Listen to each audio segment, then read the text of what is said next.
Bob Ford Sr. and Bob Ford Jr. Father and son duo Bob Ford Sr. and Bob Ford Jr. coached the Fairfield Prep cross-country team for 33 seasons and guided the Jesuits to 3 CIAC Class LL championships, 2 state open titles, 3 SCC titles, and 8 SCC divisional crowns. The Fords also coached indoor and outdoor track, where Bob Jr. was named CIAC Outstanding Coach of the Year in 2005, and Ford Sr. helped coach Prep Olympian Craig Kinsley. Collectively, they coached over 120 seasons with cross-country and track, with 27 prep runners achieving all-state honors. Both Fords were named National Coaches of the Year by Foot Locker in 2014, while Bob Ford Jr. was recognized as the SCC Coach of the Year in 2013. What's always struck me about Coach Ford Jr. and Coach Ford Sr. is just how much care and fun they put into coaching a cross-country team. Often during practice, no matter how anything was going, we would just sometimes say in a Ford Sr.-like voice, "Well, did you run hard?" Because that's exactly what they encouraged every single one of their runners to do. It wasn't about setting a specific time, scoring a specific amount of points, but just going out there and giving it all. The Fords always inspired every athlete, from the fastest runners like my brothers Brendan and Colin to the slowest runners like myself. They helped build us all into one big team, no matter who we were, whether we were scoring points, whether we were coming in first place, last place in the middle. They didn't really cut anyone, which in a way I feel helped encourage a lot of people like myself who wouldn't necessarily want or be an athlete in any other sport to try out athletics and just keep giving it all without any sort of worry about making the team, keeping a spot on the team. They've created a culture with the cross-country team. My sons, none of them were runners prior to them entering prep. When the oldest started here, he didn't play football, he didn't play soccer, so I said, let's try cross-country. Running became very important to all 3 of the boys, and that had a big impact on their education here at Fairfield Prep.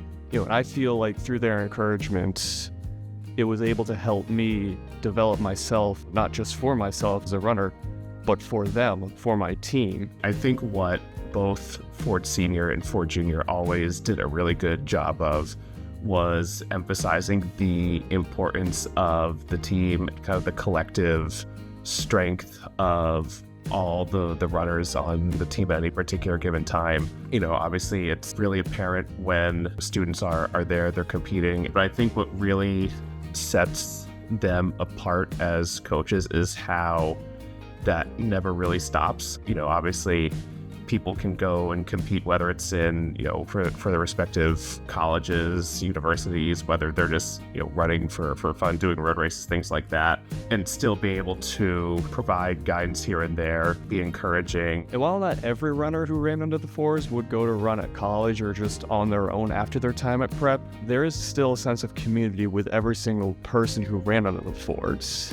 They ended up being like another father and grandfather figure just to every single young man who ran under them. They get to know you as a family, you get to know them as a family. Coach Ford Sr., if you see him walking around school or anywhere in Fairfield, he will usually be wearing a collegiate hat. He asks his former runners when they go off to school whether or not they continue to run in college. He asks them to give him a hat, and then he likes to wear those hats just to kind of keep the connection between himself and the former runners. For instance, when he comes to visit the Terrys, he always says, I have to debate whether to wear the Vermont hat, the Franklin Pierce hat, or the Xavier hat. One of the things that I admired about the Fords and their coaching is that they instilled upon the boys that the skills necessary to succeed as a runner are also the skills you need to succeed in life. Commitment, hard work, dedication, and those things that made the boys successful in cross country, make the boys successful as adults. In August of 2013, when I started at prep, started doing cross country, if you had told me that in about 10 years from then, I would be running a marathon just due to their constant encouragement of Coach Ford Jr. and Sr., I honestly wouldn't have believed you. I wouldn't take anything back. I loved every second of being a prep cross-country athlete, and I couldn't be happier that the Fords are going into the Hall of Fame together as a dynamic father-son coaching duo. We are the Terry family. and it is our honor to enshrine coaches Bob Ford Sr. and Bob Ford Jr. into the Fairfield Prep Athletic Hall of Fame. The Fairfield Prep Athletic Hall of Fame welcomes Coach Bob Ford Sr. and Coach Bob Ford Jr.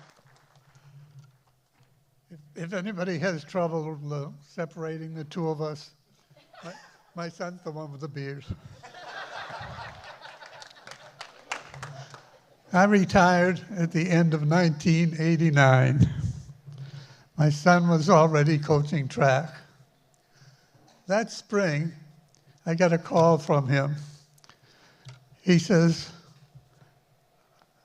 "Can you cover for me tomorrow? It's the first day of track, and I'm on jury duty." So, with the advice of that great American philosopher, Yogi Berra, when you come to a fork in the road, take it. So I did, and he couldn't get rid of me. The two of us were a team for 30 years. As an example, the first day of cross country, he would always say, "This is not a running club. This is a serious varsity sport." And serious and difficult it was. As an example, my favorite practice was having the kids do 10 hard repeat timed runs on the Bellarmine Hill. And often, after one did the best he could do, I'd say, "Do one more." I think that might be where the expression, now quite popular, was first coined.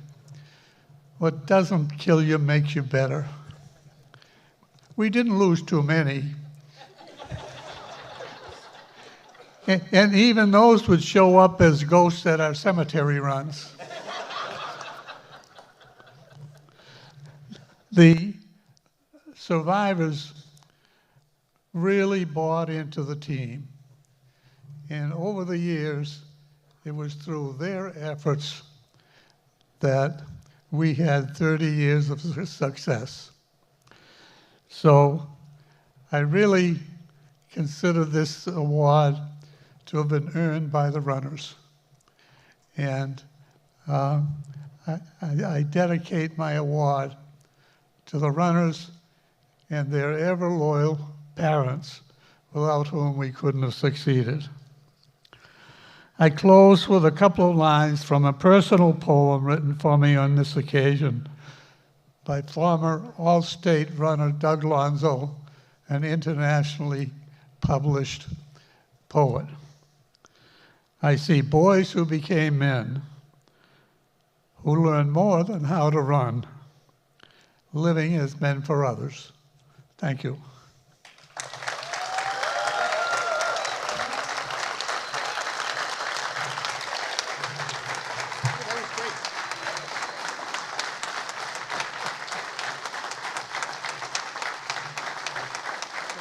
All mine. I was going to tell you the story of how I got my dad involved in cross country, and he's already told you that. Now, you have to realize I was on jury duty for 2 weeks, and I came back from the 2 weeks, and I said, "Dad, thank you very much," and he said, "Would you mind if I just hung around until the end of the season?" That was the formal hiring of my dad as an assistant coach. And one of the funny things to me is I listened to how supportive Todd Paul's parents were and Will Steiner's parents were with their athletic career. And the reality is that my dad worked very, very hard, took the car in the morning, was off at work very early, came back from work fairly late at night, but always found a way of supporting me. But it hardly ever involved sports. If you wanted to play Little League, go ahead and play Little League. Get yourself to practice. If you wanted to do this other thing, you should do this other thing. Oh, you're a good swimmer. You ought to try swimming in high school. And I had an opportunity to play one season at Fairfield University's football team. You know they don't have a football team anymore. I might have something to do with that. But in all of my high school athletics and college athletics, my parents came to two events. And I'm glad that they came, but there was never any expectation of that. I was so supported in so many other ways that it did really, that never even struck me as something that was odd or different. But it was a very natural thing for my dad and I to work together. He had never coached me. We were both runners. We did not run together. One of us was faster than the other and found it intolerable to run that slowly. But I do think as a team, he really helped to complete what we offered our athletes. Often you hear the reference of being a grandfather. I mean, I could be mad at somebody. I mean, come on, man, you really need to do something more in this set of circumstances. And my dad could provide a supportive aspect that one of us could be the hard driver and one of us could be really supportive. And I think that had a real impact. One last observation. We have a lot of people here who showed up from our cross-country team. And what's really interesting to notice is that you have guys who were here in the 1980s. I have a father-son team out in the audience who bookend my career. Ed Tristine, the elder, was on the first team that I coached. And Eddie Tristine, his son, was on the last team that I coached. And that was very special to me. But those two can share their experience. Because somebody from the 1980s, and somebody from the 1990s, and somebody from the aughts, and somebody from the teens, when they get together and they talk about cross-country, they can commiserate about doing Bellarmine repeats, and they can commiserate about the short periods of time that they had for rest in between intervals. And they can commiserate about a lot of things together. And it's kind of like being in a foxhole. Shared misery brings people together. I'm glad that we had an opportunity to bring so many people together. Final things. Thank you to my dad. I got to share something very special that most people don't get to do. And it has always been a great pleasure. Thank you to my wife and family. My wife, there was a...